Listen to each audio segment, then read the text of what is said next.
各位，一年一度嘅國際馬拉松有破紀錄嘅5萬幾人參加，5000幾人要接受治療，咁大多數係輕微抽筋，另外16個人要送院，比舊年少一半。3萬幾人報名嘅10公里賽事，第2年喺東區走廊舉行。先係迎風跑去筲箕灣，之後掉頭跑返去維園。4組參賽者清晨5點幾就開始分批出發。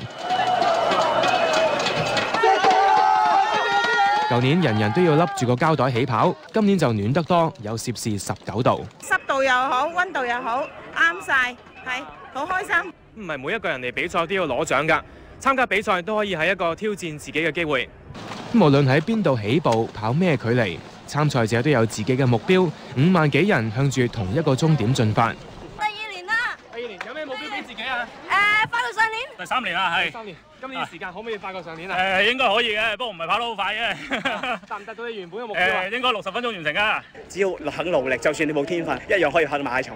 希望俾我學生能夠睇到，希望啲學生能夠俾心機讀書。個公司係咁樣㗎咯喎。跑完21公里，呢一位71歲嘅伯伯仲好氣好力。